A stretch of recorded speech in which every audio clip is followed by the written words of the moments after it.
Greetings and good evening. Welcome to the Roundtable, ladies and gentlemen. Today is Friday, October the 24th, 2025. Bonsoir, comment ça va? I am Drew, and ladies and gentlemen, welcome to week 8 and 9 of both the NFL and the NCAA. Huge games on the agenda this weekend. A lot of teams taking bye weeks, much needed bye weeks in the NFL, and a couple in college, but we got some games on the agenda that we are going to talk about tonight that not only are going to continue to separate teams within divisions, within conferences, depending on whether or not they're college or the NFL. We're going to hit college at the back end of the show, start off with the NFL at the front end of the show, as we traditionally do. And there is no one better to talk about both the National Football League and the NCAA, specifically the SEC, because that's what we're going to focus on tonight. Then my brother Griff, how we doing down there in T-House, my man? Hey man, hey, greetings, round table family. I am doing good, my brother. Like I was telling you in the green room, ecstatic. I'm officially a grandfather now, so I got a granddaughter that I can teach the game of football. Hopefully, for one day she can come and take over this spot on the round table for Pop, man. Okay. But looking forward to getting to this weekend of football, man. Yes, sir. And on behalf of myself and the entire Drew clan here on our end, we wish you and your lovely wife and the entire Griffin family a heartfelt congratulations on the addition of your new grandbaby. Don't poison that baby's mind by teaching her to be an Alabama fan. Let her broaden her horizons because from the store told me she has a certain affiliation with purple and gold. I'm just gonna keep it 100. I'm gonna keep it 100 with you, but we gonna see how that turn out. Congratulations to you, man. Welcome to the Roundtable family. Thank you all for joining us tonight on Facebook Live, TikTok Live, and YouTube. Looking forward to some engaging conversations, some engaging feedback on these games that we're going to cover. And as we do every Friday night, we highlight the Thursday night game that the NFL has put on. And last night was what I predicted to be a make it or break it, prove yourself type of game because both of these two teams were coming off of back-to-back losses. Both of them were projected to have very good seasons. Both of them started off okay, suffered some key injuries, but now it was time to pivot. Whether or not the Los Angeles Chargers, after losing a couple of key early season games that they should have won and or been competitive in, it is, can we get back on track? Same for the Minnesota Vikings. It seems like they are confused. They have buyer's remorse. They don't know what to do at the quarterback position. Is Jay McCarthy hurt? Is he ready to play? Is he still considered a rookie? Have we made a mistake by letting Sam Darnold go? Is Carson Wentz good enough to take us to a 9-7, maybe 10 and or a 9-8, maybe 10-7 record? We don't know, but it did not look that way last night for the Vikings. They are continuously regressing, in my opinion, every single week. And Carson Wentz is showing why he's going to continuously be a backup quarterback for the remainder of his career. But what impressed you about the Los Angeles Chargers last night? Did Justin Herbert prove anything? Because, he's starting to look a little suspect like sunshine down there in Florida. Or were you impressed by how Harbaugh managed the game? A couple of things I was impressed of. One, that they lost they number one and they number two running back for the season, and number three came in and had an excellent game. But dog man rushed for over 100 yards, and he looked like, hey, we can do this thing. As far as Herbert looked, man, Herbert looked, with his legs as well as his arm, he looked pretty good against a defense that we talk about every week. That's one of the better defenses in the league. He held up pretty good in this game, man. I think the Chargers, like we said on Tuesday, they needed this win to still let people know that we still here and we ain't went anywhere. And the way they won in dominant fashion. Now, yeah, we can talk about Carson Wentz, man, but it's so many things we can talk about that squad over there. I mean, that dude was under duress the whole game. He was under duress the whole game. Sacked 5 times. Just didn't even. I mean, he's playing. I will give him this. I mean, he was out there playing injured, man, and he put up a gallant fight, But not only are they got survivors or buyer's remorse as far as with this, but Sam Darnold ain't the only one. Danny Dimes having a good year too. Remember, they had both of them, and they both gone.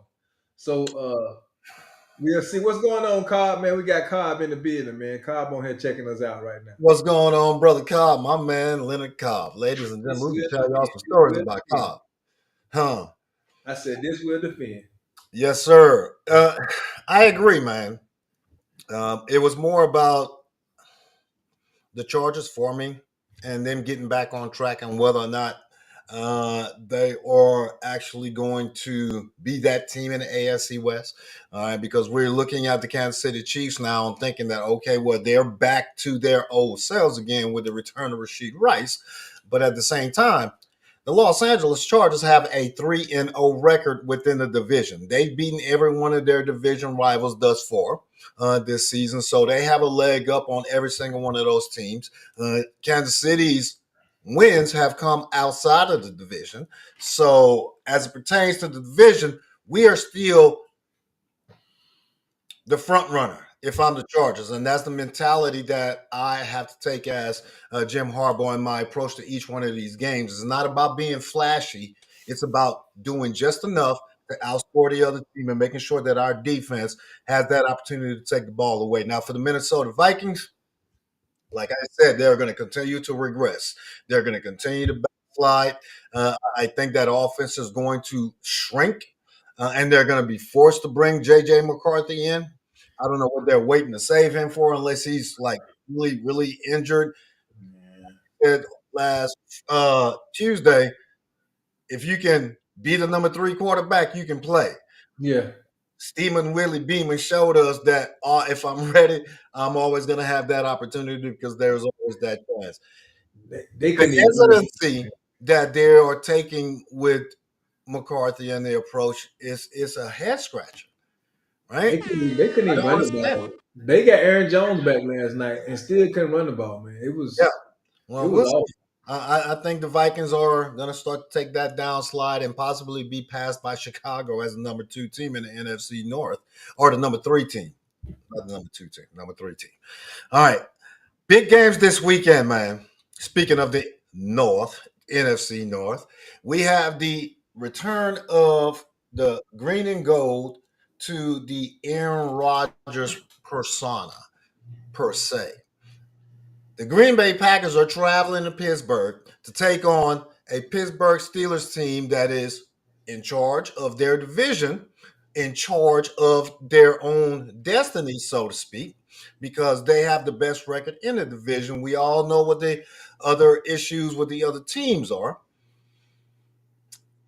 Aaron Rodgers says he's at peace with the Green Bay faithful and the organization and has no animosity. Obviously, the media hype around this game is going to be Aaron Rodgers versus Jordan Love. They're not playing each other. They're playing the other team's defense. So I don't know how that's going to be a one-on-one comparison. But for argument's sake, what are you looking for from Jordan Love to be able to take a very talented but sometimes a little flaky Green Bay Packers team that Griff doesn't have all that much confidence in into a Pittsburgh atmosphere where the Steelers defense is not the Steelers defense of old, but still can rise up, as Fred would say, and stop an offense. But what can Jordan Love do to ensure that when they depart Pittsburgh, they got a dub in their back pocket? Don't make mistakes, man. Mm. It's those simple mistakes that he make, those untimely passes when he don't need to, when he can just throw it away. Get a ball to Josh Jacobs as much as you can. Make Pittsburgh stop Josh Jacobs from running that ball. Allow your defense to win this game for you. Really, that's all he needs to do. Many of the games that other teams been in with Green Bay is because of Jordan Love and some of his untimely decisions that he made. But in order to go in there and get that W, man, if I'm the coach, man, it's gonna be a heavy dose of Josh Jacobs, and I'm letting that defense run wild because at the end of the day, I think Green Bay defense is much better than the Steelers defense, and they should be able to have the old man running around a little bit. Exactly, and that's exactly why I started with Jordan Love and what he needs to do to win this game because it is going to be on Jordan Love, right? You touched on the Green Bay Packers defense. Micah is starting to get into that mid-season form. Had 3 sacks last weekend. Pittsburgh's offense doesn't seem like it is the most proficient in being able to keep Aaron Rodgers upright. We know that he does not have the escapability that he once had. We know that he still possesses that gun and can zip that ball in the blink of an eye. The Green Bay Packer defense is going to ensure that your guy, Micah Parsons, is not only focused or targeted by being double teamed, but that frees up their other rushers. How many sacks do you think Green Bay needs to have to ensure that their defense is shutting down the Pittsburgh offense or creating turnovers? Aaron Rodgers is a hard guy to get to because of his quick release, man. Mm-hmm. Uh, but I still think that they're gonna get home. I don't even think they just need sack. I just think they need to be able to stop the run. If they're able to stop the run and force him off his clock, they gonna be fine. Because we know it takes a lot to get to Aaron Rodgers just because of how quick his release is. They just got to get in his face and get him off his timing, and I think they're gonna be able to do that. They don't have a running game. I mean, they got Warren over there, but they don't have a running game that they didn't had in the past. I think the only person they really need to keep in, they got to, DJ. Metcalf. They got to figure out a way to throw Metcalf timing off because that's Aaron Rodgers' new toy right now. And if he can get the ball to his new toy, he can be a game breaker. But I just don't see them being able to stop it. Yeah. So I'm going to come back and combat that, right? And take the Pittsburgh offensive approach and tell you this is how we are going to beat Pitt or the Green Bay Packer defense pass rush and the quickness and the tenacity of Micah Parsons and that entire defensive front and the front seven. We're going to utilize the speed of DK Metcalf. I don't need to have him go deep and open up defense. I don't need to him to peel the cap off of the defense. I can give him on a 10-yard dig route or a slant route or a sluggo, and he can do the rest on his own. He has that escapability. He has that breakability, and nobody's going to keep him, jam him up at the line. We already know that. He's the biggest receiver and the strongest receiver in the NFL and one of the fastest. When you have those three combinations, you're going to have somebody who can create big plays and most often will create big plays. Green Bay's defense has shown you by what Dallas did to them that they can get got.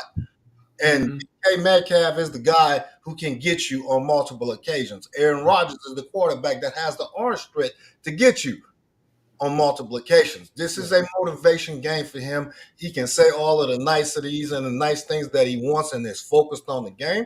But this is obviously something personal. You played for this team for almost 20 years. You brought this team a Super Bowl. Your exit from this city, from this team, was not in a fashion that you would have liked because y'all were the number one seed twice and you lost in the opening round twice. Let's not forget that. And they basically paid you $50 million to go away because you were wishy-washy towards the end. So this game is personal. Yeah. You got Green Bay.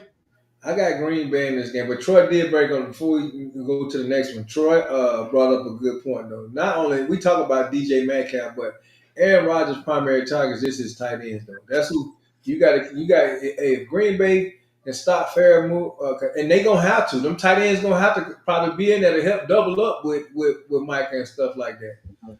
But I got Green Bay in this game, man, by at least a touchdown. Man. I got Green Bay as well. By less than a touchdown. Okay. But I would not, obviously, neither one of us would be surprised, or would you be surprised if Pittsburgh wins? I would not be surprised if Pittsburgh wins, but I'm actually go on. No, I'm not going to go on record. Never mind.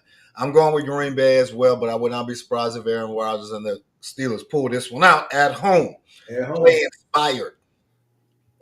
Win one for A-Aron if you're the rest of the Steeler Nation. Now, That was the game of the week, in my opinion. That was the Sunday night game, the last game on Sunday. But throughout the day on Sunday, we have a slew of big games. Right, we're gonna focus on the NFC East right now. Each one of these teams are playing significant games. Each one of these teams have to win this weekend because each one of these teams is fighting for their playoff life already in week 8, no matter their record, because each one of these teams is capable of winning their game this weekend. Let me start, or let us begin with 2 weeks ago.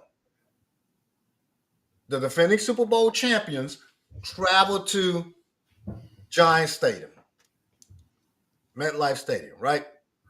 We all thought that the Giants were going to lay down after taking a fresh L against the Saints on a short turnaround on a Thursday night, where the defending Super Bowl champs are coming into town off of a fresh dub against, I believe it was the Buccaneers that weekend. And this was somewhat of the possibility of a get right game for the Philadelphia Eagle run game because it hadn't yet have an impact. And Saquon was coming back to his old team, his old stadium, wanted to have a good game. So the focal point was going to be, let's get the run game established. But somebody forgot to tell those two rookies on the opposite side of the field that they had a say in the outcome, and the Giants shocked the world. Go G-Men. This is the most interesting 2-5 versus 5-2 game in the entire NFL this weekend because the Giants have a legitimate shot, ladies and gentlemen. They have shown something, at least to me, in the past couple of weeks with Jackson Dart as a starter. Scatterboo having offensive success and coming out of the backfield. Even with Malik Neighbors going down, they finding a way to be competitive on the offensive side. The defensive side actually showing up. They had an impressive game against the Eagles. They had an impressive game against the Broncos. They had an impressive game against the Cowboys. Somewhat. Can the Giants shock the world, Griff? Or will the Eagles defend home field? Because this is a big one. This is not as easy as people think. I think, Mhm. upset alert. I don't think the world would be shocked, man, because they already beat the Eagles once. And then the performance that they had last week in Denver was a coach. That's coaching because Mhm. they should have beat Denver as well, man. Uh, uh, I just looked at that injury report. AJ Brown is out. I don't know if Carter is playing this week, man. Hey, the only reason why I am picking the Eagles in this game, I just go ahead and take because they are playing at home. I mean, I like the way what Dart and Scatterboo was doing, but I also got to realize that they was at home. They was at home against the Eagles when they beat them, and wasn't a lot of tape out there, but they didn't have the opportunity to plan for these guys, man. Uh, AJ Brown being out, I still don't think that hurts the Eagles defense as much because Goddard, daggone Smitty has been the primary receiver anyway. Although with AJ being out, that gives them an opportunity to double up on him or whatever. But I still think the Eagles will win this game, man. I think this will be the game. This will be the week that we'll be talking about Saquon. This will be that week. You know, on Tuesday, I said, ladies and gentlemen, let me introduce you to the 2025 Philadelphia Eagles identity. They are now a passing team. On Friday, I'm going to say they are a passing team. Their run game will not get established this weekend. The Giants' defense is better than people have given them credit for, better than their record, even though the late great Dennis Green once said, you are what your record says you are. The Right. Giants are improving week by week, both on offense and on defense. So the ability to run on them is not going to be something that is going to be easily done by the Eagles. Now, AJ Brown's impact, or the missing of AJ Brown and his impact, yeah, they will feel it, but you have to remember they have been running three receiver sets all year. And I forget the young man's name, but I believe he's number two Yeah. in the receiving core. His number is two. Has gotten some key plays and some key touchdowns, some key scores this year. So his impact is just going to be elevated. I don't believe that they'll be able to say that, well, the Eagles are going to skip a beat. No, they should focus on passing the ball, establishing the passing game, whether it be short, medium, and or deep, to set up the run game. They Mm-hmm. are a passing team. They are going to continue to struggle as long as they fight the reality that the 2025 Eagles have to think pass first, establish the pass. We have the offensive line that does an adequate job. Actually, when we do pass, I don't know why we don't pass or run block the way that we did last year, but we can pass block. Jalen does have time. We know how proficient he has been thus far this year. We know that he's historically very conservative, but let's make sure we give him that opportunity. That's how they win this game. If Okay. not, I might just be picking this one as my upset of the week. But for now, I'm gonna go with the Eagles winning a game by 10 points. Okay. That guy is Dotson, man. Plus they got Mechie over there. When they made that trade for Mechie from the Texans, which I know the Texans really regretting that right now because they wounded out there too. But I just still think this game is gonna be we're gonna have a Saquon appearance. That's all I'm gonna tell you. I understand. Next slide. Next slide. He can't wait for this one. This is his Super Bowl, mid-year Super Bowl. Can the Dallas Cowboys actually prove that they're going to be for real? That they're going to be worthy of the conversation that we're going to be subjected to for the next 2 months?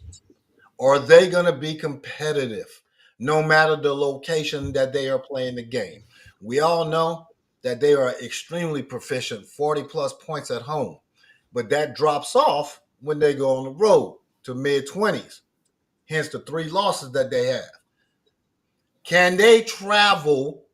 Because their defense seems to be taking some just a little bit of improvement week by week, just like I mentioned about the Giants, right? Can y'all, and I'm talking about y'all, Griff, travel up to Mile High and beat a Denver Broncos team that is not going to be a pushover? We know that. We know how good they are both on the offensive side of the ball and on the defensive side of the ball. So this is going to be a test of will, so to speak, because it's going to come down to the Cowboys offense and maybe Aubrey's leg against that Denver defense. I think the Cowboys defense, the Denver offense is going to somewhat balance itself out, where they're going to have some success and the Cowboys defense is going to have a little bit of success. But what does Dakota, Wayne, Prescott, and those two receivers that have become very, very proficient and efficient need to do to make sure that your offense travels and defense doesn't beat offense in this scenario? Well, first of all, man, it ain't just been CD and Pickens, man, because CD been gone while Dak been lighting it up. You can't forget Ferguson. You can't forget Williams, man. Dakota got to continue to spread that ball around and not get one dimensional or get tunnel vision and just trying to keep on doing what you've been doing all year.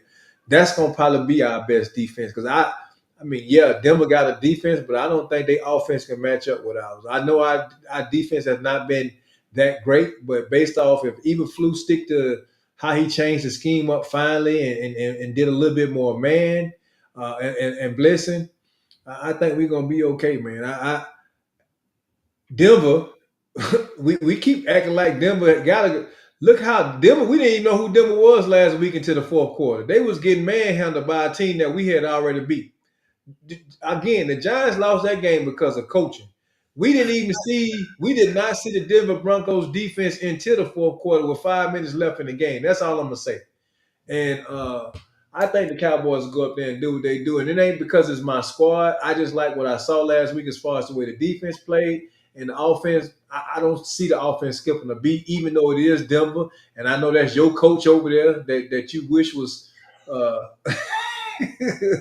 but you know, Russ addressed his unprofessionalism this week. So shocked the hell out of me too. Shout out for Russ, man. Shout out to Russ. I I think, was waiting on that. yeah, Come man. on, man. And I I would have bet went you. even further. I would have went Huh. even further. Say that again, Drew. I said I would have gone even further if I was Yeah, Russ. yeah. You know, I so. still, like you said, it'll come down. I think that both of the defenses make some crucial stops, but I think it will come down. I think Christian and I already put it in the chat. It's going to come down to the 3 points. I don't know if that's going to be the score, but it's going to come down to them 3 points, and it's going to be a Aubrey kick from 70 yards. He already called it, baby. 70-yard kick from Auburn to win the game for the Cowboys. That would be phenomenal if that was to happen. That is going to be the prime time game on Sunday afternoon on CBS at 4:30 kickoff time. So that's most likely the game that the majority of the country will be able to tune into. So it should be an exciting game. Now, you said it's going to come down to both the Cowboys offense versus the Denver defense because you don't believe that Denver's offense can go pound for pound, punch for punch, blow for blow, knockout for knockout, touchdown for touchdown with your Cowboys. I beg to differ. The Giants team that y'all played against last month and gave up 5,000 yards to Russ is a different team altogether. That team does not exist anymore, right? Because the quarterback is different. The number one receiver is gone. So that means the offensive philosophy has completely shifted from being focused on targeting that number one receiver to spreading it out across the board and utilizing the legs of the quarterback far more because he's gaining more and more confidence every single week. So that's a different Giants team.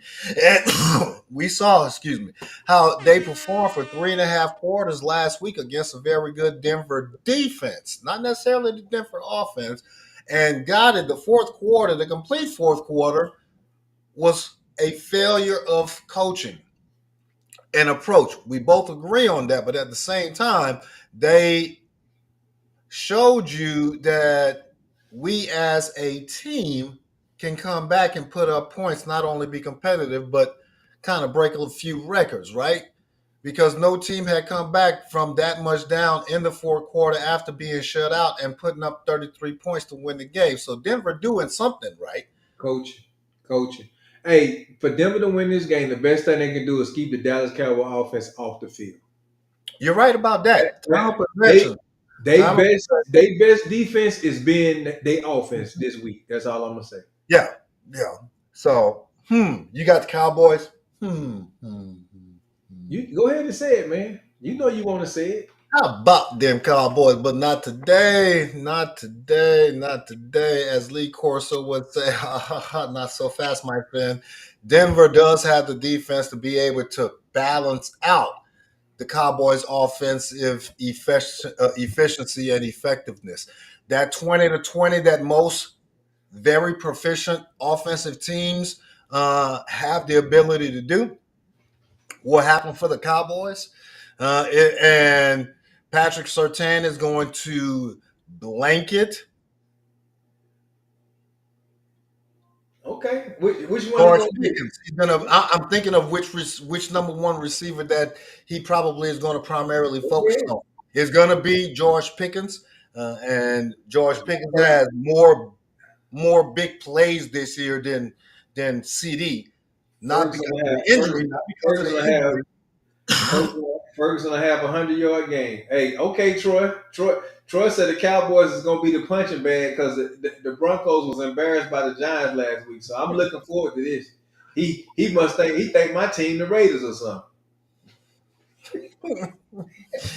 So it's going to be a tight game, man. It's going to come down to a late score, whether it's a game-winning field goal, whether it's a game-winning drive that scores a touchdown and a two-point conversion, or we see overtime.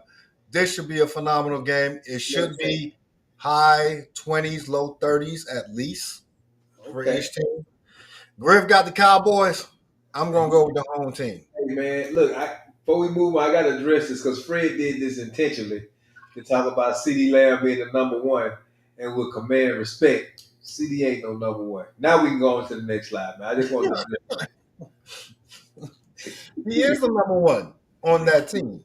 Whether Hey, we like it or not, CD Lamb is the number one wide receiver. He does have that title. He does have that position because he's earned it on that team. Whether or not we think he is a number one across the National Football League is a completely different conversation. But for the Cowboys, yeah, he's paid as the number one. He is the number one option, and we got to give that man his respect. I can't believe I'm the one on here talking about defending the Cowboy. yeah. You give him his respect. I ain't getting. I don't care how much he get paid. I feel you, dog. All You, right, but man. The next, you go ahead. You go ahead and pull them pom poms out for him, man. Let's go. Oh, they're not pom poms, man. They're not pom poms at all. I just call it like I see it, right? Y'all okay. still are going You to right. You right. y'all still going to disappoint. I'm just, whatever. All right, now the next Yes, sir. NFC East team, man. The next NFC East team that is in a must-win situation are the Washington Commanders. After taking a unexpected loss to the Cowboys, they are in a somewhat of a predicament because you don't want to go down with a record of 4 losses to possibly a 5 or 6-2 Eagles team, possibly a 4-3 Cowboys team, or 4-2-1 Cowboys team, or whatever their record is. Now have to deal with a New York Giants team who is much improved and is no longer the bottom feeders of the division, going against a Kansas City team that many people believe are now one of the best teams in the National Football League because we got one player back and we're supposedly becoming healthier. But we can't dismiss those early season losses. They were losses for a reason. Patrick Mahomes has performed phenomenally. Got it. He's one of the best. I've called him the best in this generation. But that doesn't necessarily say that they're automatically going to get this dub. They're going to have to earn it. Can the Commanders go in? Obviously, this will be an upset. Go into Arrowhead and shock the Chiefs and Chiefs Nation this weekend? I mean, you already said it, but now that I look at this, if the Commanders win this game, it would be the upset of the week. Without Jalen Daniels, without Terry McLaurin, man, this is Mhm. a wounded team going and playing the Chiefs. I just don't see it. I can't even put a twist on it to even make it sound like they got a chance, man. I mean, like they say, any given Sunday, but I just don't see it with the squad that they going in to play against Patrick Mahomes and his squad. Now, I got the Chiefs in this game easily by 2 touchdowns. Yeah, this should be a game, unfortunately, where the Commanders are used as scrimmage partners for the Kansas City Chiefs offense. Because I mean, you listed it, man. All of the key playmakers are out. And both Oh, the offense of the Kansas City Chiefs and the defense of the Kansas City Chiefs should use this game as a test pilot for new plays, new schemes, new attack approaches. If I'm the defense, how many blitz packages can I use against this type of style of offense? I take all kinds of chances if I'm Spags. And on the offense, I'm going to open up the playbook to make sure that Rashid Rice is fully integrated. I'm going to use all of the weapons that I have available to me. I'm going to turn Patrick Mahomes back into the Patrick Mahomes of 2021, 22, and 23. I'm going to make it look like we are the aerial Chiefs once again. I'm going to ensure that coming out of this game, the rest of the National Football League now fears us like they used to. If they don't, this would be the upset of the weekend because the Commanders are out, man. They are traveling to a hostile environment. They are not favored. They are injured. They are beleaguered. They should get the bejesus beat out of them. In but reality, geez, if they are competitive, then it says more about the Chiefs than it does the Commanders. So, Miles, if your team don't blow these people out, if Fred's former team does not blow the Commanders out this weekend, y'all would not be considered one of the top dogs in the AFC, let alone the National check Football this League. out, man. First of all, let me give a big shout out to Candace. She is one of the biggest Commanders fans. Thank you for joining us this evening, Candace. But look, if the Chiefs win, hey, Fred will just have a Commanders. It don't make a difference, man. It don't make a difference which one of these teams win. You know, Fred is riding with the winner regardless, and he already got he already have a pre-approved post. He already dated it. All he got to do is hit send, man. So he'll either have on a Oh, Marcus Mariota jersey or a Patrick Mahomes jersey on Monday. man, no. In all seriousness, the Commanders simply are too wounded at key Yeah. positions. And they're going into an environment where the Chiefs should be picking up steam. They should be picking up momentum and going into their mid-season push, becoming healthier, getting that offense back on track. And this should be an easy victory for the Chiefs. So we both got the Chiefs winning this one at home. And this will definitely set the Commanders back in the division and possibly in the race to be a wild card team because yeah, the NFC East will most likely get two teams into the playoffs, but you're definitely not going to get three, right? Because the other divisions are simply too competitive, especially the NFC West and the NFC North. So this is a must win Candace for say, the Commanders. Candace say, can you get off of her team right now? She know they ain't gonna win. Could you go on to the next slide? Hey, always keep hope alive because you have to play 60 minutes any given Sunday, anything can happen. And no matter what the odds are, the Giants proved it 2 weeks ago. Everybody thought we were garbage. Look what we did to the Eagles. So the Commanders can go in to Kansas City and get this dub. The likelihood of it happening, not so much, but you always got a chance. Like we always say, right, Griff? There's Keep always hope a alive. chance, There's baby. always a chance, man. Keep hope alive, baby. That's it, man. Now, this Keep next hope alive. segment, man, season on the line. These are the games that I personally believe that these teams that we're getting ready to talk about, their season is on the line this weekend. If they don't win, they can pack it up, pack it in, because that's it. Call it a day. You can already start planning for what you're going to do in April in the 2026 draft because your season as a competitive possible division winner is done. Let us begin with the big one to me, the Bears traveling to Baltimore, to Jordan's Baltimore, to Karen's Baltimore, to be more, to M&T Bank Stadium, right there at exit 53 off of I-95, to take on a team that is, I simply don't know. I mean, when we talked about them several weeks ago about can't get right, they are literally still can't get right. But the opportunity for them to get right begins this Sunday because starting with this game and for the next 6 games, they're not only going to be slightly favored, but they should win those games rather easily because they're all against sub 500 teams just like them. They have the best player in the National Football League returning from an injury in Lamar Jackson. I don't know, maybe this weekend, or we hold him out and put Hundley in because Griff's favorite backup quarterback may not be the guy. Griff, what approach? And I haven't even mentioned your favorite player yet. What approach does John Harbaugh and Cooper Rush, if he is the starter, have to take with Todd Monken? Your offensive coordinator should be fired if y'all lose this game. What approach do they have to take to make sure they win this crucial game and save their season? Man, you already know, man. Get the ball to the king, man. To who? Get the ball to the king, man. You got to get the ball to the king. Say it one more time. Who they got to get the ball to? Give the ball to the king. Hey, whether or not if they start Huntley, they got a much better chance. Because I mean, yeah, Lamar's supposed to be coming back, but we don't know what Lamar coming back. I mean, could have been resting for the last couple of weeks because they knew they was losing anyway. But the Ravens put themselves in these situations, man. They know their defense is wounded.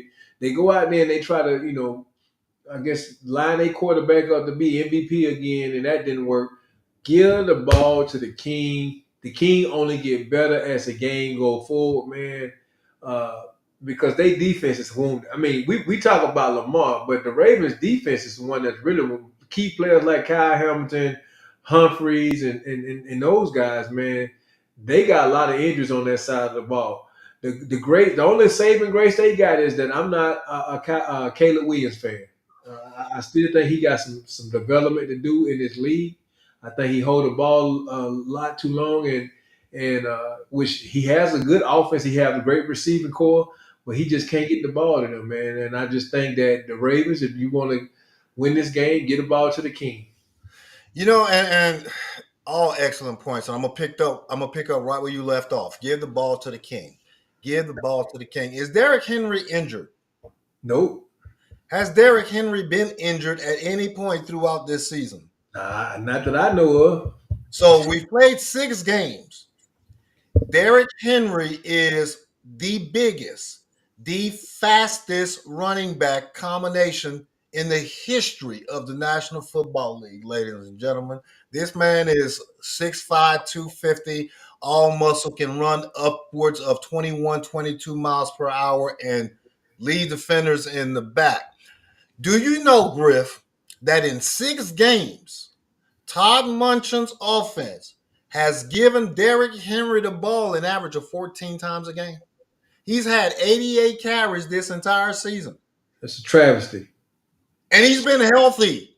And Lamar has been out half of those games. It's a travesty. That man should have been fired weeks ago. Weeks ago. He is a failure as an offensive coordinator for this team. He does not know how to run this offense. I'm sorry. Y'all have failed Baltimore. You have failed your fans. You have failed the possibility of having a Super Bowl in the past 3 years because that was your window. I'm just putting it out there. You still have the best offense in the National Football League, but it's not going to produce anything because you don't have the right leadership making the right calls. And I don't know what John Harbaugh is doing. I mean, at this point in year 18, you're either letting everyone do what they want or your voice carries zero weight. But you're letting this train just derail off of the tracks on its own. You out there in the caboose, chilling. Come on, coach. This is a make it or break it game for y'all, Team Jordan, Karen, the purple and black. This is it. Either you win this game with Lamar Jackson, with Huntley, or with Cooper Rush. It doesn't matter, but you absolutely have to win this game because if you don't, like I said, pack it up, pack it in. That's it. Because you will not come back. You've been listening to Cypress Hill this week, man. No, why? Pack it up. Pack it up, pack it in, because you just said pack it in. You just said it several times. Look, man.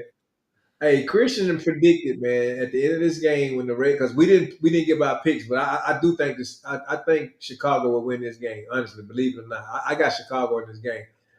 Christian prognosticates that after the Ravens lose this game, it would also be the termination of Harbaugh's contract. That's his prognostication. That would be a far leap, at least for me. Yeah, because they would start in layers. Yeah. They will get rid of the offensive coordinator first or the defensive coordinator if the defense puts or lets 40 points get put up on them. The owner of the team is an extremely loyal owner. The Ravens fans know that. Harbaugh has a legacy of 18 plus years there. So they will start with one of the 2 coordinators first. And then if they continue to spiral the rest of the year, it'll be an end of season fire.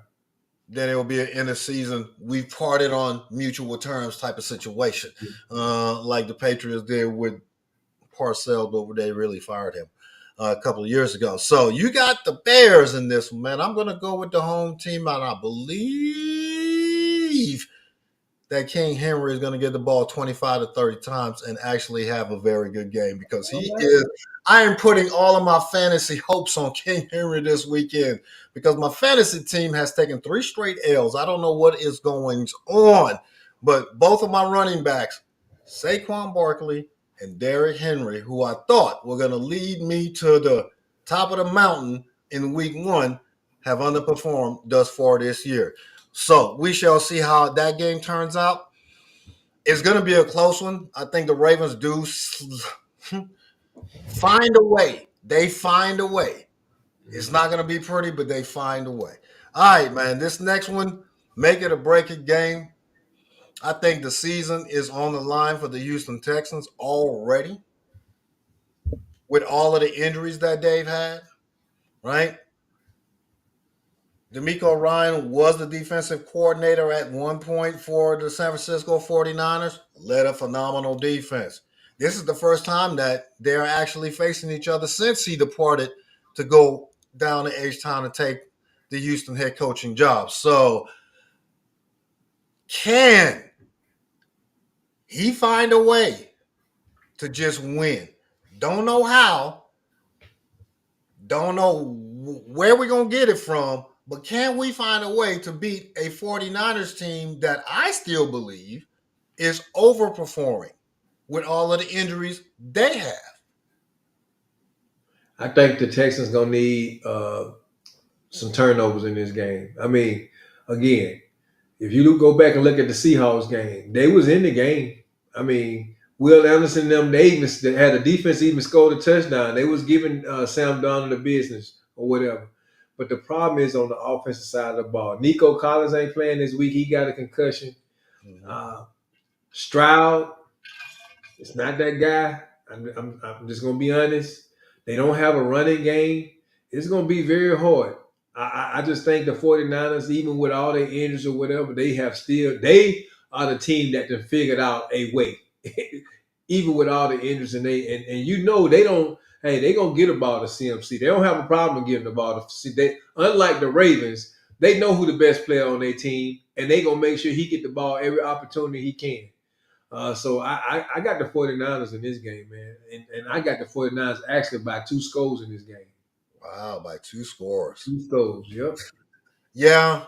I think the tent poles kind of cave in on the Texans this weekend because of all of the injuries that they do have and the inability of the offense and the struggles that CJ Stroud has experienced thus far this year kind of culminate under the, you talked about defensive turnovers, the defensive turnovers that the San Francisco 49ers defense is going to be able to generate. Now, granted, I think same is going to be able to happen on the opposite side with Will Anderson on Houston and being able to apply pressure to your guy. Who is the starting quarterback this week for the 49ers? Is it Mac Jones? Mac Jones. Mac Jones. Hey, I've already envisioned it. I've thought about it. He's gonna be the Saints quarterback in about 4 weeks. Watch. Okay. By the trade deadline, whenever that is. That's actually like in 3 weeks, if I'm not I don't mistaken. know. You think Purdy Toenail gonna be okay by then? I absolutely do not know, but it's gonna cost whatever team, and I'm just talking about the Saints playing, but whatever team that reaches out to San Francisco, and if San Francisco does agree to trade Mac Jones, it's going to cost that team a pretty penny. Why? Because Mac Jones has shown that he can lead a playoff caliber team thus far. San Francisco is going to ensure that we are going to get a pretty penny for a quarterback who has become a very, very trusted backup and the warmest security blanket in 2025. Because we've seen what the security blanket in Minnesota has looked like. Not that warm. Mac Jones is, dare I say, a combination of both Baker Mayfield and Sam Darnold, where he's able to analyze the field and methodically work his way down. And as long as he has requisite weapons on the outside and utilizing tight ends, because that 7 to 20-yard window is where he's going to push most of his passes. I got 49ers as well, man. They should be a Texas easy game. defense. I don't know what it takes. Yeah, the only way the Texans got a chance is the Yeah. defense getting them, which I don't think Will Anderson have an issue getting. He used to go after Mac Jones back in the day anyway when he was on the same squad. So, but yeah, I got the All right. 49ers. Now this next one, man, it's not a make it or break it game as it pertains to the records, but as it pertains to momentum. The Buffalo Bills are traveling to a Carolina Panthers team that is somewhat hot, right? They're 4-3, but their starting quarterback is down. We see Sam, or not Sam, but Andy Dalton on the screen there, and Andy Dalton is going to be leading the Carolina Panthers against a Buffalo Bills team that has lost two straight. They're obviously favored to come into Carolina and get this dub away from the Panthers in Charlotte on Sunday. But if they lose, what are we going to be saying about Buffalo? Specifically, what are we going to be saying about Josh Allen's being an overachiever? But is he better than his team? And is he going to be required to carry this team once again if they lose? If they lose, which is a real possibility. It's not a season on the line game, but perception wise, it'll be a big blow to the Bills, I believe. Oh, it's gonna be. And I mean, honestly, before I looked at the what game that was, the Chiefs and the Commanders game as an upset. This is gonna be my upset of the week. Even with Andy Dalton, because he don't have to do much. I think I done told you all season the problem with the Bills is they can't stop the run. And who they got over there on the other side, other than Rico Dow? They got Rico Dow, and they got the other guys back too. The starting running back. Yeah, yeah, They yeah, told him to buckle up, man. Hubbard is back. yeah, yeah. So I think all and the Panthers defense don't look that bad, man. I'm gonna tell you that's what helped them really stay in these games these last couple of weeks too against some team. I'll be feeding Hubbard. I'll be feeding Rico Dow. I'll be keeping Josh Allen off the field. Yeah, That is the key to success. The Bills cannot stop the run. And I wouldn't be surprised, even with Andy Dalton starting, who was a former starter in this league for a while, they can win this game. not only can they win this game, but you just laid out the formula that they should have implemented as soon as they figured out that Andy Dalton was going to be the starting quarterback this upcoming weekend, specifically against this team, even though they're coming off of a bye, if I'm not mistaken. They haven't been able to stop the run all year. We have what we've proven is a very proficient, a very efficient rushing game. And now we have a dual-headed monster in two very capable, very aggressive, very talented, it appears, running backs. And we have a backup quarterback. It's going to be 70 to 75% run, 20 to 25, maybe 30% pass, just to ensure that the defense is staying honest against the run. They may stack the box, make sure that Andy Dalton has those plays available to him to take advantage of that Bills defense when they do stack the box. Because you'll be able to I tell, see. hey, we got 8 players in the box, and if we're going to protect the run. Go ahead. No, Tommy said the same thing, man. And you're right. When the team knows, but I'm telling you, Buffalo knew that who was going to be touching the ball. Couldn't stop it. King Henry. Every team that they didn't play this year, you think they ain't been stacking the box? They have to be stacking the box because they've been stacking the box, and these teams still running on them. The Bills do not have a. We talk about the Cowboys' run defense, but the Bills don't have a good one either, and I just don't see them being able to stop. Hey, they buckle up, just like Rico Dow told it. Buckle up. This is going to be a long day for the Bills, and this is going to be my. This is when we get to that segue. This is going to be my upset of the week right here. I'm going to change my pickles right now. So are you going to pick the Panthers? Panthers. I got the Panthers in this game. I say it with my chest. I say it with my full chest too, bro, because I honestly believe the Panthers are going to shock the world. We're going to scratch our heads on Monday morning and really start questioning whether or not the Buffalo Bills or a team that can compete for the Super Bowl at this point in the season because of whatever happens, however it happens during this game. I believe the Panthers are going to shock the world. We're going to be frontline news on Monday morning, rushing the field, even though we're playing at home. So I'm taking down goalposts. I'm tearing down goalposts, baby. I'm taking them into the street. They breaking them down, baby. It's going to be Panther Nation riding through Charlotte, blowing horns, climbing telephone poles after this win Sunday night. All right, now.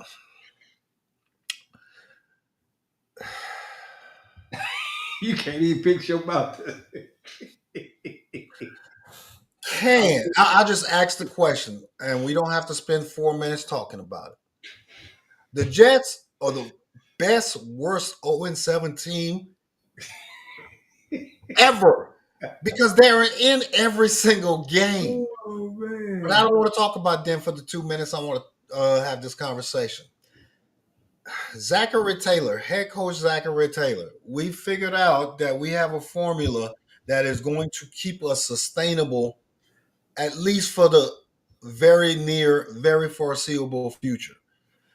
Can we protect Joe Flacco, even though we've never been able to protect our number one quarterback? Can we protect an immobile, older, stationary quarterback who still has an arm and give him the enough time he needs to get the ball to the playmakers, whether it's Jamar, whether it's T, whether it's out of the backfield, whether it's tight end, whether it's other receivers, whatever the case may be, to ensure that we have a shot at sneaking into the playoffs if Joe Burrow comes back in the middle of December and we are still competitive. Can they do that this weekend, or will the Jets get their first victory, Griff? Look, man, I don't see it. I think the Bengals going to be okay. They proved that they can keep their quarterback up against a Steelers defense that we thought was going to be, teeing off on him. With Lamar over there, with Chase being over there, with T. Higgins being over there, man, and they had a breakthrough running game on that particular day. The Jets defense, as good as I like Quinn Williams, my homeboy, and all that stuff, they haven't been that great this year either. They coach got some nice moves, and I really want to see him win, but I don't think this is going to be the week, man. I really don't. I think Cincinnati is going to be okay, and it's going to continue to make that AFC North be a fight.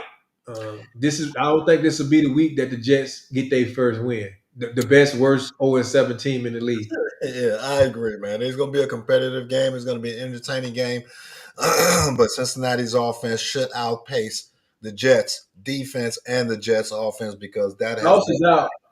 Troy was talking about Sauce regret. Sauce ain't even playing this week. He out this week. Yeah, so I got the Cincinnati Bengals as well. They're playing at home. Now, I know we didn't talk about these games tonight, but we want to do a quick rundown, pick and why. Browns traveling to New England to take on a hot AFC East leading New England Patriots and Drake May. Can the Browns stun them or no? No, you just said my reason. I like Patriots and I like the way May has been playing, man. So I got the Patriots in this game. As do I, man. Patriots for the exact same reason. Defend home field. As aggressive as Mike Vrabel is, as a defensive-minded coach, he's going to apply pressure on Dylan Gabriel because he doesn't throw deep. We all know his range is 1 to 10 yards, 70% of the time. Stefanski has created a playbook that is what we are going to focus on for him. Across the middle, slants, outs. Teams are catching on to that. And whether or not you don't have the confidence in his arm to go deep and open the cap off the defense, but it's going to catch up to him, especially in this game against a aggressive Patriots defense. Patriots win this game pretty easily, in my opinion. Bucks against my Saints, man. First time the Saints making an appearance in 2025. Who that? Playing at home. Can we, and I said we, shock the world and beat a very talented Tampa Bay team? And I say no. I say no. I say Baker is pissed off, and y'all gonna be the recipient of that loss that Baker took last week, man. I got the Bucks in this game. Cobb, You see how it be your own people, bro. No confidence, no faith. I feel you. Until y'all get back Jones. Hey, ask me who I'm picking. I Man, know you got the books. I know you got the books in this game. Tampa Bay gonna win a very entertaining game. This will be my upset of the week if it happens. If it happens, even bigger, Hey, even bigger than look, the Cobb said previous. who that, baby. Cobb's sticking with the whole. Hey, he's sticking with the squad, man. Cobb said who that, baby. He Hey, said, "Who that, baby? Who that for life?" hey, Tommy said the whole Jets team is regressing, not just Sauce. The whole team regressing. Oh, Howard trying to be hostile. We are no longer the age, sir. I just want to see them design a paperback. Do they even make paperback? I don't even think they have them at the store no more, man. Not he said designer paper bags. I want to see some. Oh my god! I want to see some designer paper bags Hey, with lashes and everything on it, man. I mean, get back to the good old days, man. The good really, old days. really, really. You want me to pull out my VHS tape of the last time the Dallas Cowboys hoisted the Look, Vince boy, Lombardi Trophy? y'all just so happening win a Super Bowl right after VHS. We're bringing up old stuff. Since we're bringing up old stuff, all right, back up off my Saints, man. All right, next game, Oh, man. Colts, Titans, Colts. Man, I got the coach. Man, I ain't no need to talk no more about this All right right, here. your upset of the weekend would be your upset of the weekend would be your upset of the weekend would be The final, Commanders and the Chiefs. final answer. Commanders and Chiefs. If the Commanders beat the Chiefs, that's an upset. My upset of the weekend, if my who that Saints shock pissed off Tampa Bay Buccaneers team, where Todd Bowles knows the Saints knows Todd Bowles. Baker Mayfield has been very successful against the Saints. The Saints have been very successful, historically speaking, against Tampa Bay. Look for the Who Dat Nation to shock y'all. That would be my upset of the weekend. Now, man, looking forward to all of the games on Sunday and Monday. Ladies and gentlemen, it's going to be a great weekend in the NFL. Hopefully, your team does do well, no matter the situation in reality. Now, to the best sport in the world, in my opinion, college football. We've talked about the SEC a lot this year because it seems like all of the big games are happening right there in the Southeastern Conference, whether it be because of scheduling, whether it be because the best teams are right there in the Southeastern Conference. The first game of this weekend is a huge game, no matter the historic gap in competitiveness between these two teams. Both of these two teams have national championship aspirations. They have national championship talent on the team. Both of them are SEC teams. Both are contenders for the SEC title. Both of them in reality can win the SEC and obviously make it to the playoffs. Griff, Ole Miss, fresh off of a passionate loss to the Georgia Bulldogs. We talk about how good of an offensive minded coach Lane Kiffin is. Can they come off of this fresh air, ride into Norman, and take down a Boomer Sooner team that is very, very irritated because they are still feeling the effects of that Texas loss, understanding that the meat of their schedule happens now because every game that they play from this point on is going to be against an SEC powerhouse. And every game is absolutely critical. Does Oklahoma defend home field, or can Lane Kiffin and the Rebs travel and get a win in Norman? I got Ole Miss in this game, man. I got it. The Sooners have they have Mateo over there, and everybody's talking about Heisman this and whatever, but they really hadn't played, like you said, the teams in the SEC to really prove something to me. Lane played against Georgia last week. Should have won that game. The defense has always been the sticking point for Ole Miss at this point of the season. But I think he was playing, big brother and little brother was playing each other, and just Georgia still has that number for whatever reason. But I think Lane go into Norman and win this week. Yeah, and both of these teams are used to playing early Saturday games. This game is literally 15 hours away. Kickoff is 15 hours away at high noon tomorrow afternoon on ABC. So, first game of the day. Uh, Ole Miss will be looking to get back on track because they really do understand that this is their window. Lane Kiffin is extremely hungry for not only a playoff berth, but a national title conversation where Ole Miss is really considered. And whether or not he's considering other options, the Florida job or some other team that may become available in purple and gold later on this year, he always wants to win in the moment. And I think you are correct. They do go into Norman and take apart a Oklahoma defense that Texas took advantage of. Granted, the Texas Oklahoma game was a rivalry game, but Ole Miss has the offense to travel. Ole Miss has the playmakers on offense to be consistent to put up points and outscore an Oklahoma team. So I look for Ole Miss to win a not only a competitive game, but an entertaining game that is somewhat high scoring, high 20s, low 30s for both teams, and come out of Norman with a dub heading back to Oxford and bolstering their position in the SEC as the season continues. So looking forward to that one. Troy, Troy, Troy, Troy, Troy, Troy, Troy, Troy, Troy.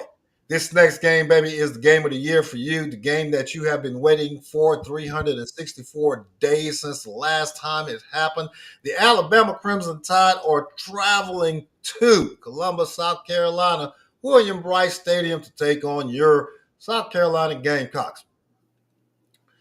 The team that has definitely underperformed this year in the SEC, right? Because South Carolina came into the season, if I remember correctly, they were ranked number 9, somewhere around there, right? And have suffered some key losses because of injury.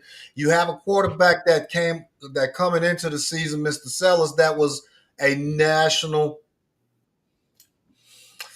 I won't say championship hopeful, but he was definitely a Heisman hopeful. Uh, y'all have regressed, but can you upset Alabama, which is the hottest team in the country right now? That's the question for you to answer, Troy. If you had a microphone, I'd hand the mic off and let you do so. Obviously, you have zero confidence in any of the teams that you support, so I don't know why you actually support them. You need to work on that. Griff, do y'all cruise this weekend, or can South Carolina give y'all a game? I, I, we have problems with running quarterbacks. That's one of those things we do here. I think we go in there and we win, but I want us to go in there and win in dominant fashion. I want us to establish a running game in this game, but I also want to show people that we can stop the run, because that's one of the problems that Alabama is. As good as Alabama to look this season, they still have a problem of stopping the run and running quarterbacks. And South Carolina do have a pretty decent running game when they want it to be, as well as they have a running quarterback. I just want Ty Simpson to give what they give, but I want us to establish a running game. That is the one area that we're gonna need in the playoffs that we have not shown that we can do yet, as to be the best team in the country, if you ask me. Uh, with all that being said, Alabama by at least by 2 scores. I got Alabama by at least 2 scores in this one. Because they playing in South Carolina. If we was in Tuscaloosa, it'd be by at least 30, but because they're at home in South Carolina and we in Bryce Stadium, I'm gonna just keep it by 2. By 2 scores, Yeah, between 10 and 15 points. I got you. yeah, yeah. Yeah. Alabama is the better team. Alabama is expected to travel against another SEC team who is very good, no matter the location, and be able to win at that location at this point. Because Ty Simpson is not only the best quarterback in the SEC, but quite possibly the best quarterback in the country, leading a team. Thank you, man. Thank you. Because I can recall earlier this season, you didn't even know who Ty Simpson was. I didn't. I ain't gonna lie to you. I didn't know. But no, in all seriousness, with the 18, 19 touchdowns, 1 interception, he's extremely efficient. His arm is strong enough to make the big plays that you want him to be able to make, especially with two speedsters on the outside and a run game that seems to be coming to form. And as much as I jab you for Coach DeBoer's maladjusted welcoming to the SEC, he seems to be adapting in real time is what you want from your head coach and learning from your lessons. And I got to give you props. Your team is one of the most proficient. Now, how does South Carolina remain competitive and give the Gamecock fans a chance going into the fourth quarter, right? Because that's all you want is a chance.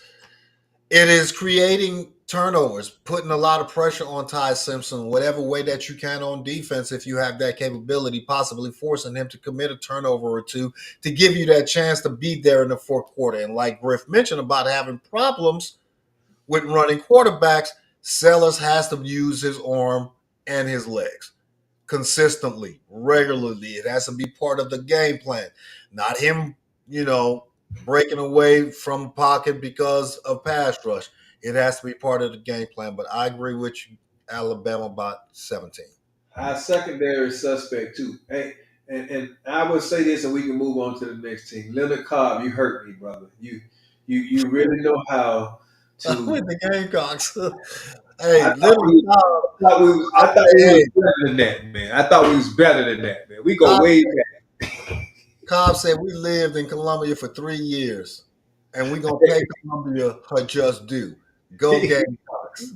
He hurt my. Hey, I wasn't pulling for him then. I was there for 5 years because I was there over at the schoolhouse and then So stayed at the drill science school. why are you surprised that a Louisiana football fan is pulling for any team that is playing against a team from I already know it, in man. I the already know eight why. and I 10? mean, I understand. I Why you understand. surprised, man? You know we don't support y'all. I understand. That's why you. That's why you got Alabama by 2 scores. You just said it. I ain't. It ain't like I put words in your mouth. You just said it. Why you bringing up old stuff? Moving on. We got receipts. Hey, two very surprising teams, and I'm gonna surprise you with my pick. Who do you have Okay. and why?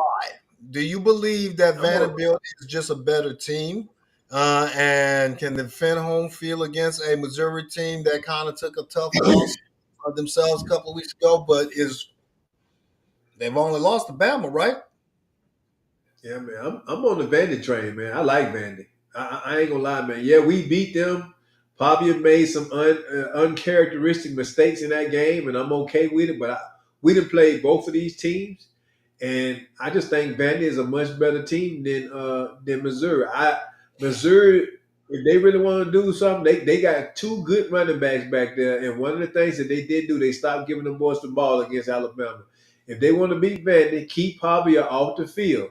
But Vandy has a nice defense, and I think that Missouri's quarterback is he does give away turnovers. So I got Vandy in this thing. It's gonna be close, but I got Vandy in this game.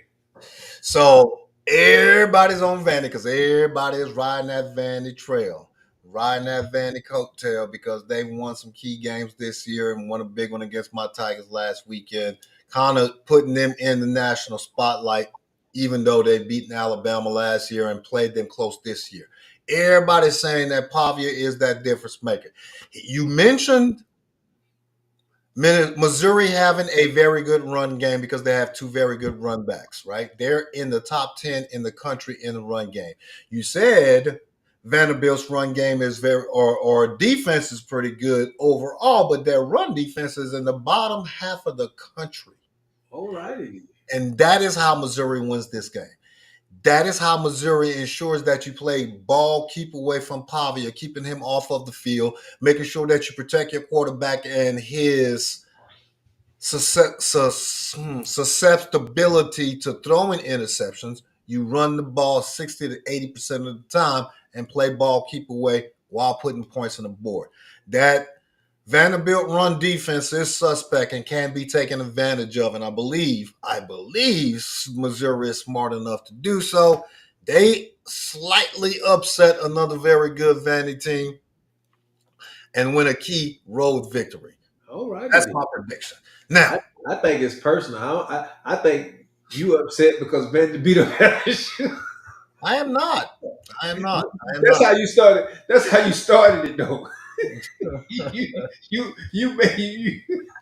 So I don't think it's business. I think it's personal, man. But okay, you got my Well, nerve. We shall see. now on to the aforementioned LSU Tigers that did lose to those very same Vanderbilt Commodores last weekend. They are welcoming in quite possibly the best team in the SEC, the undefeated Texas A&M Aggies into Baton Rouge. These two teams know each other very well. They've been playing each other every year for the past decade plus.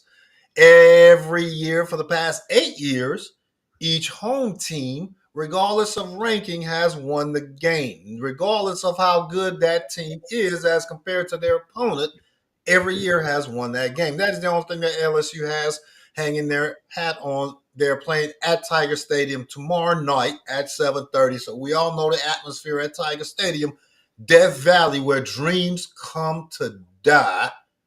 For opponents at Saturday nights in October, November. We have the perfect setup. Texas A&M is the better team.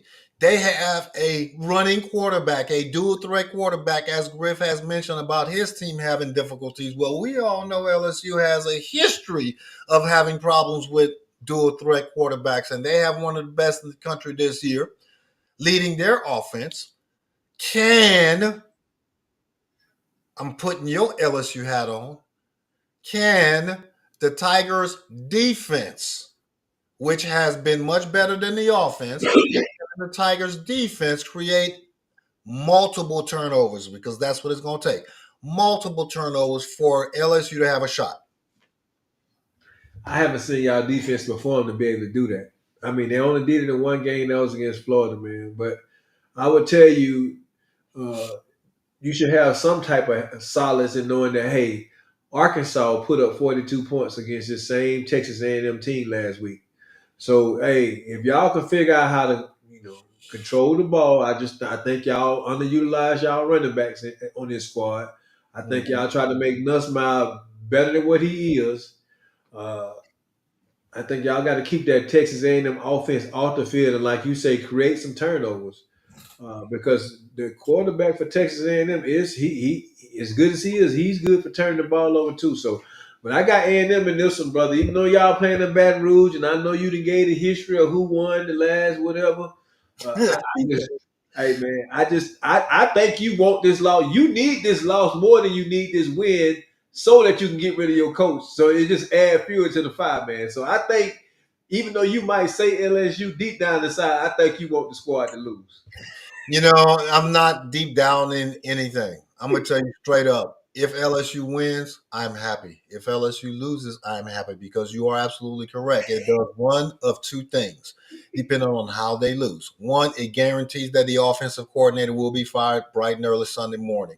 If they get embarrassed at home at Tiger Stadium on a Saturday night against a division rival where you can destroy their season because your playoff hopes are still alive and you go and poo-poo on Tiger Field, on Mike the Tiger's eye, you poo-poo, then yeah, it'll guarantee that Brian Kelly is relieved of his duties come Sunday or Monday, and LSU can figure it out and really go after a head coach that is going to have an impact from day one, year one, straight up playoff contention. None of this. We gonna give you a chance to rebuild, get your stuff together, recruit your players. No, you got the cream of the crop right there in the state. We show you every single year, no matter who the head coach is, you can be competitive if you have the right approach. This guy has never fit. So if LSU loses, cool. If LSU wins, cool. Because it still gives us the opportunity to destroy Alabama's season the first Saturday in November. But you want to know who's going to win this weekend? There you go. The home team defends Tiger Stadium, baby. See what you did? You put the cart before the horse. See, that's your problem right there. You got to stay focused. You done hollered out, we won't Bama already. Your focus ain't there, man. My focus is beyond Texas A&M. I don't care about Texas A&M. I do care about Alabama. That's right.